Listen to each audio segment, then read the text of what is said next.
April 8, 2018, a trader in Samsung Securities was handed a mission to issue the stock's dividends in the current employee's ownership program. But he doesn't know that the transaction he is about to make will forever change the way the South Korean economy works. He was supposed to issue 2.8 billion won inside the program. He opened his dashboard, typed in 2.8 billion in the space on the left, but instead of writing won, he wrote shares. This trader had instantly turned all of the 2,000 employees inside the ownership program into multi-millionaires. How much specifically was the average net worth of each employee? $52 million. They were all millionaires, but this was all on paper. For them to turn this opportunity into reality, they needed to cash out. And if they decided to pull the trigger, the company would go bankrupt within minutes. But the only problem was they hadn't found out yet.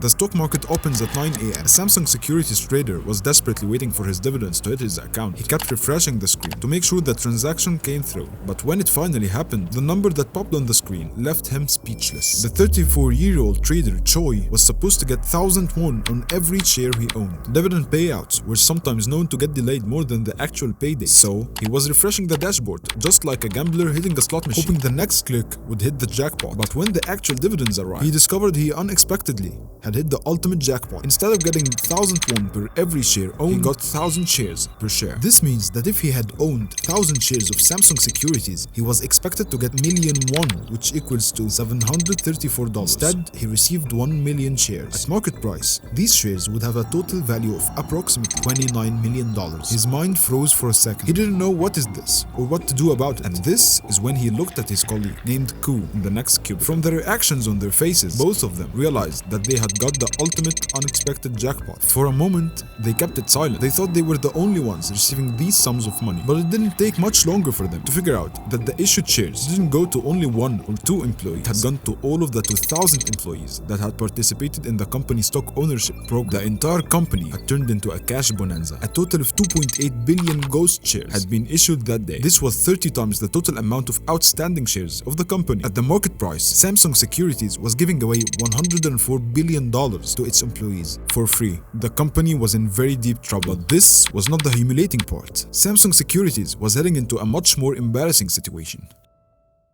As soon as they figured out that the incident was done by accident, they knew that they only had a few minutes left before the upper management found out. But lucky for them, the error was left untouchable by the company for a whole 37 minutes. A complete embarrassment for the company's upper management team that will keep on chasing them their entire career. How come an error this big was left this long without any intervention? Choi and Koo didn't know what to do. If they didn't sell the shares, the error would be resolved in the next few minutes. They would miss out on the once-in-a-lifetime opportunity, money that will last for 3 generations at minimum. They heard of the Japanese trading legend BNF, who made tens of millions of dollars from a single trade just like this. They wanted to be like him, but if they sell the shares, they will get fired and banned from trading for at least a decade. But the money they will make will be enough for them to never work again. For Choi and Koo, selling the shares meant getting a nice and fat retirement plan in their 30s, so they decided to cash out. But they were not the only ones coming up with such an idea. A total of 16 employees had decided to take advantage of this golden ticket. And just like this, the cash frenzy has begun. 9:20 a.m. Employees started to unload their shares into the market. Most of them divided the shares into several small transactions. A massive sellout could easily catch the upper management attention. They didn't want that. While the company's executives were busy doing their morning meetings, their employees were secretly unloading their shares into the market. 9:30 a.m. The upper management finally knew about the incident. They were surprised how an error on this scale could have gone through unnoticeable for 30 minutes without the managers in charge giving any attention. Soon after that, the 2,000 employees received an email warning them not to sell any shares and that the issue was currently being resolved. Choi and Koo were racing against time, and many of their transactions had been executed, but still they had a tall list of selling offers waiting to be settled. Every manager made sure to warn his employees not to sell. 16 employees out of the 2,000 were eager to keep milking the cow till the last drop.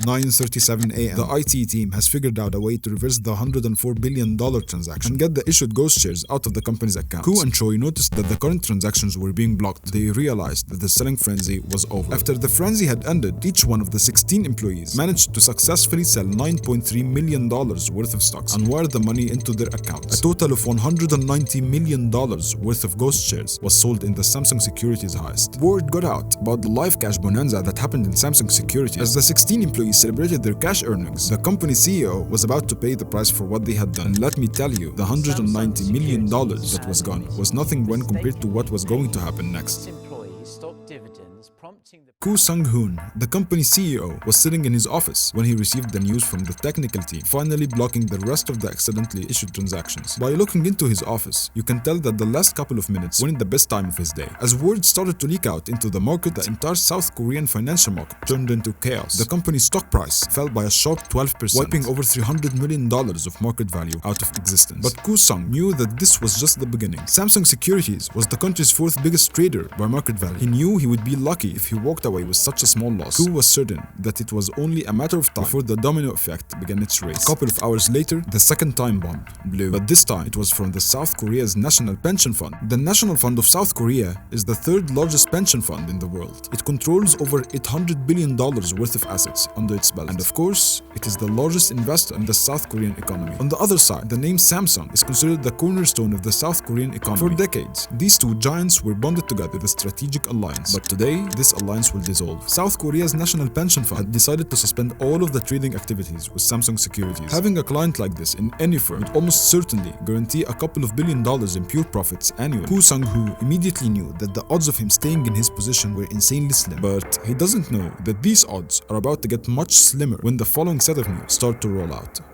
South Korea's financial regulator blocked Samsung Securities from taking on any new client for an entire 6 months. Now, some of you are wondering, if Samsung Securities are receiving all of the hefty losses, what about the 16 employees who decided to cash out and started the giant domino effect in the first place? And the most important of all, where is the money? The public was extremely mad about what the 16 employees had done. They saw a selfish move like this as a threat to the national economy of South Korea. So, over 200,000 citizens have signed a petition on the presidential Blue House website demanding that the 16 employees must receive severe punishment for their crime. Out of the 16 employees facing charges, 3 were convicted and faced jail sentences. Koo and Choi faced a prison sentence of 18 months and were suspended for 3 years, while the third employee, surnamed Lee, faced a prison sentence of 1 year and a suspension period of 2 years. And what happened to the $190 million they stole? It's gone.